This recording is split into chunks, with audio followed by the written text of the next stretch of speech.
كان مطلب ديالي بعدا انا كان المطلب ديالك هو اللي حنا عارفين هذا، ولكن ملي كيكون راه افتخار لاي واحد انه يدخل بعدا العائله الوداديه ويتاسس. ملي يكون مطلب جماهير كيكون واحد الضغط زايد.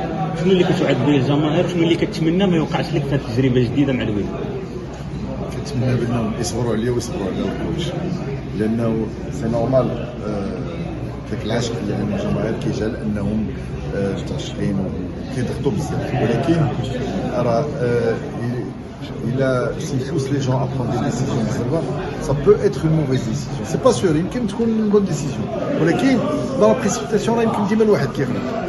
راه انا ما يمكنش نتصور انه اليوم الخميس تعينت الحد في الليل مع 7 ولا 10 دونك من الاثنين اليوم راه يلاه من 12 يوم، وكل شيء كيتسنى منك ان في 12 يوم لازم تكون عندك عزات سيدنا موسى باش تحط لهم. الله يخليكم راه سي بون كوتش في لو نيفو ديال الوداد ولو نيفو ديال ليسبيرونس ديالكم راه خصكم تصبروا، باسكو سي با كيك شوز تلقاها في راس الزنقه. الا لقيتيه في راس الزنقه بار كيتسنى وداير كوتش اللي البيع راه ما صالحش ليه.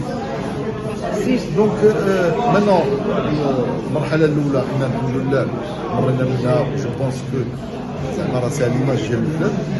المرحله الثانيه هي ديال لي جوار، راه ابتداء من نهار الخميس نهار السبت ان شاء الله غادي يبدا يدير لو شو ديالو.